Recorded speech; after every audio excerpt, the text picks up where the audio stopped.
nimuhorane n'umukama. Inkuru nziza ya Yesu Kristo nkuko twayandikiwe na Mariko Mweranda nahazwa mukama.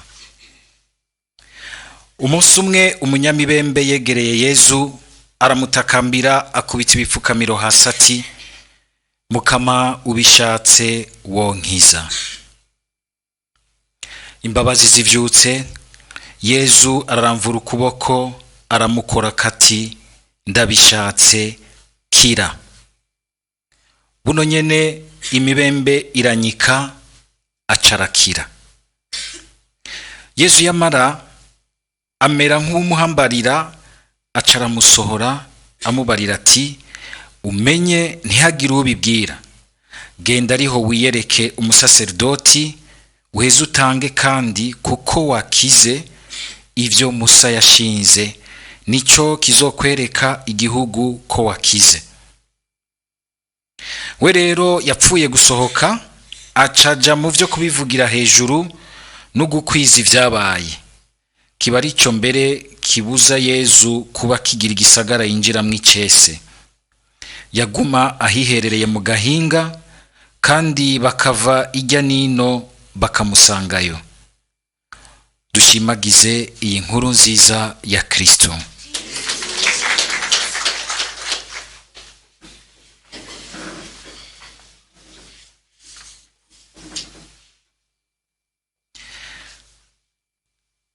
Turabandanya tuzirikana mu bisomwa vya mbere amajambo y'Imana azananye muri iki gitabu ca mbere ca Samueli. Uyu munsi ijambo ry'Imana rikatuyagira kukungene abanyisirayeli kugira ngo baragame mu gihugu Imana yari yarabahaye bategerezwa kuza baragwana intambara zidasanzwe z'abansi babo babatera, bakagomba kubarandura aho Imana yabateretse. Ariko ugaca usanga rero mu kugwana izo ntambara hari ibintu bimwe bimwe Imana yategerezwa kuzira bacyororamo, mvuge mu gifaransa ziraba desillusionamwo. Uruhendo n'ububeshi bashobora kuba bibwira kugira ngo irubakure mu mutwe, mu mutima, mu migenzo yabo. Kuko haraho ushobora gusanga bagomba gufata Imana yabo nka kujya bafata ibigirwamana bikora mu mamaji. Kuko murumvisha ingene Imana iretse ubwa mbere bakabanza bagatsindwa, hanyuma nkuko womenga bahamagaye bakazana hagati yabo isandugu y'isezerano mbere bari bagiye bakaja kuyikuri bari bayibagiriye isiro kugira ngo bayizane ibagwanire. Icyumviro muri ico nticari kibi, mugabo bibagiye yuko iyo sandugu y'isezerano irimwo amajambo y'isezerano hagati yabo n'Imana, kandi ko Imana yaremeye iti, vy'ukuri nimwagumye isezerano yanje abansi banyu bazoba ari abansi banje, nije nzobagwanya nkuko n'abakunzi banyu bazoba ari abakunzi banje. Murumva rero bihagaze ubwa mbere, ubukomezi bwabo ntibuhagaze mu guterura ico kimenyetso kiboneka inyuma c'isezerano bagashira hagati yabo, oya, ahubwo nugushira muri bo, nugushira muri bo amajambo y'isezerano. Uko Imana yabo yababonamwo niko yumva ko ifise ikibanza muri bo, igaheza igaherekeza inteko zabo. Kandi si vyo gusa, sinayo mbere iza kugwana nko kumenga irafata ibigwanisho, oya, barategerezwa gutegura nabo nyene urugamba nkuko abandi bose barutegura mbere bagahinyanyura bagashiramwo ubukerebutsi bwose. Si Imana ibasubirira, mugabira irazi ingene izokora mu kungene ikora mu bubasha bwayo ikabaha intsinzi. Kumwe hari umwanditsi mwiza yabivuze akagira ati, nivyo senga nkuko vyose bikorwa n'Imana, ariko niwava gusenga kora, tegura, ringaniza nkuko vyose birabwa nawe. Ububasha bw'Imana ntibushobora gukora mu mutima w'umuntu utagororotse neza imbere y'Imana. Burashobora gukora mu muntu w'amagara make, ariko umutima utagororotse ukorera mu bintu bibi nkana, Imana nishobora kubikoreramo, naho uba ufise ibintu vyayo, naho uba uri mu vyayo. Kandi ivyo kenshi Imana irabitwereka. Imana igashaka kuturera twese yuko muri izo ntambara natwe tugwana z'ubukristu, kugira ngo turagame mu bukristu bwacu, mu gihugu koko Imana yaduteretsemwo c'ubucuti bwacu n'Imana. Izi ntambara tugwana n'imitima mibi yose, bimwe byose mukunze kuvuga vy'ibitero, nta handi hari urufunguruzo rw'intsinzi z'izo ntambara, kuri izo ntambara, atari mu kumenya ubwa mbere, kwisuzuma ukaraba yuko ukiri mu bucuti bwiza n'Imana, ukiri mu sezerano. Sinzi ko mutaramenya yuko mbere nk'igihe nk'abantu tubwire Kristo, bonagiye tugiye kugwanya amashetani, tuzi ko tuza gusengera nk'umuntu agwaye amashetani, kumaze ko amashetani avyira intambara ku bantu, ukihenda ukaduka ngo uragiye ngo kuyagwanya. Ahubwo ubanza ukaza ugasuzuma umutima ukama, ubwo ndi kumwe nawe, ndi mu gihagararo cawe, kugira ngo ngende guhangana na burya ububasha bw'umwijima busanzwe bundusha amayeri n'inguvu. Ahandi ugiye kuyitega arabanza akakubaza neza. Sinzi umuntu yagiye kwitama ariko baragwanya amashetani, avuye mu bintu aca abanza aramutwenga ngo mbe nawe twari kumwe hajya ngo uje kunyirukana kandi turi kumwe. Aramaraga ivyatsi. Ko shetani ntabanga igira, acara musesera gatabi ngaho, nta discretion igira. Discretion ni y'abana b'Imana, ni y'Imana.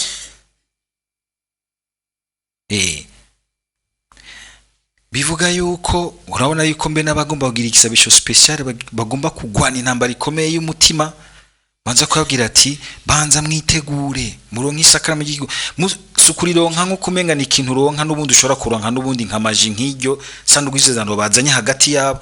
Mugabo ubwo wakabuye muri wewe gusubiza ubuzima bwawe bwose mu ntumbero y'Imana, kugira ngo Imana by'ukuri abari yikugwanira. Canke ni ugiye kugwana ivyawe mugabo witwaje Imana. Imana ntituyitwaza, Imana tubana nayo. Imana ntituyimanipira n'ivyayo ngo bidukorere, ahubwo tubana nayo tukayikorera nayo ikadukorera. Ivyo bintu muravyumva neza?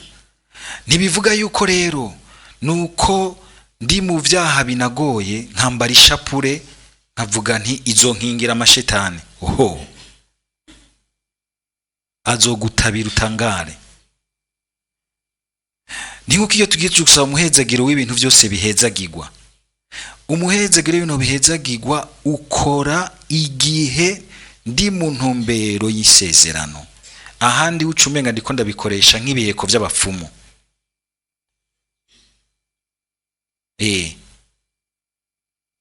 Mugana wenyene mbere yakiguha yarakubwira ati genda ubanze ugire gutya na gutya na gutya. Numukama ugomba kwivyiwe bikora neza mu ntumbero yiwe, ubanza kuja mu ntumbero yiwe. Murumvise ngo ababana ba musaserdoti Heli, Pinasi na ubundi ninde bavuye bagwa ku rugamba.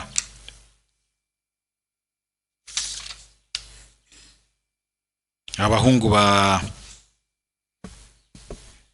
musaserdoti Heli, abo bahungu byitwa ko ari abasaserdoti kumwe na se wabo, kuko ubusaserdoti bwazanana mu miryango, ngo bahavuye bagwa muri urwo rugamba kuko ngo barigenza nabi imbere y'Imana. Mbere Heli Imana ikamukarira iti abahungu bawe ntibigenza neza imbere yanje. Bateruye isezerano y'Imana, bagiye kugwanisha ikimenyetso cy'isezerano y'Imana itari muri bo. Dusabira umukama kugira ngo natwe mu ntambara tugwana zukuragama neza mu bukristo bwacu twame tugaruka ubwa mbere gukomeza isezerano yacu n'Imana mw'ibatisimu, niho hanyegeje ubukomezi bwose. Ibatisimu niyidukingira, niyo by'ukuri ari urupfunguruzo rw'intsinzi ku ntambara zose tugwana. Nageze kubabwira gihe kimwe bariko barasengera umwana agwaye amashetani, umwana w'imyaka 9, bakayirukana, atashe akamusubiramo, bagasaba akagarukana, bakamusengera bakayirukana, atashe akamusubiramo. Patari ko arafasha muri urwo rugamba, haza ati uyu mwana wanyu yari bwabatirizwe, ateka ati twariko turatumwanya kuko nta protection nimwe afise. Mugabo amaze kubatirizwa gushika n'uyu munsi aradora.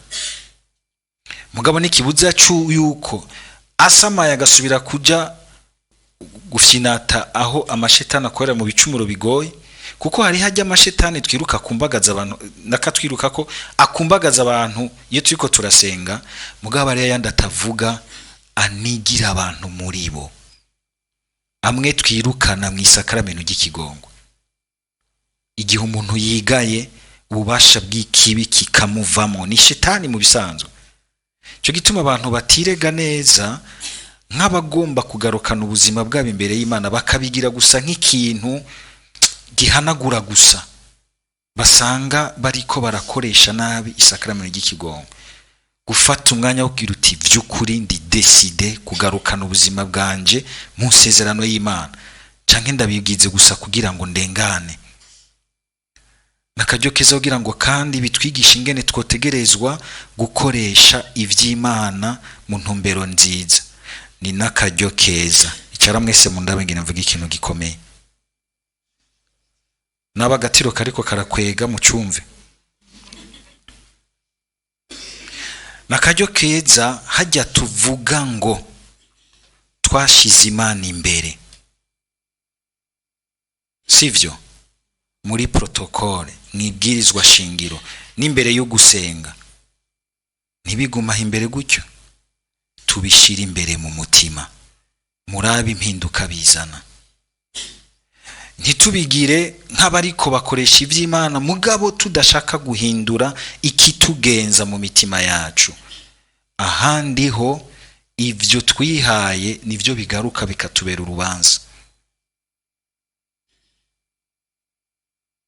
Intambara zose tugwana, mbere intambara nogirani zikomeye z'ubuzima, ico bitalo combat pour l'équilibre, no kugira ngo Imana ibe mu muntu, kuko Imana yirukanywe mu muntu. Naho yoba iri kwirahendagizwa, ikoreshwa, ivugangwa, ntibiyihimbana, kuko icishaka n'ubunywanyi nawe bushitse mu kuri, igaheza ikakubera Imana, ikakugwanira, ukayibera ikibondo, ukayikorera. Amen.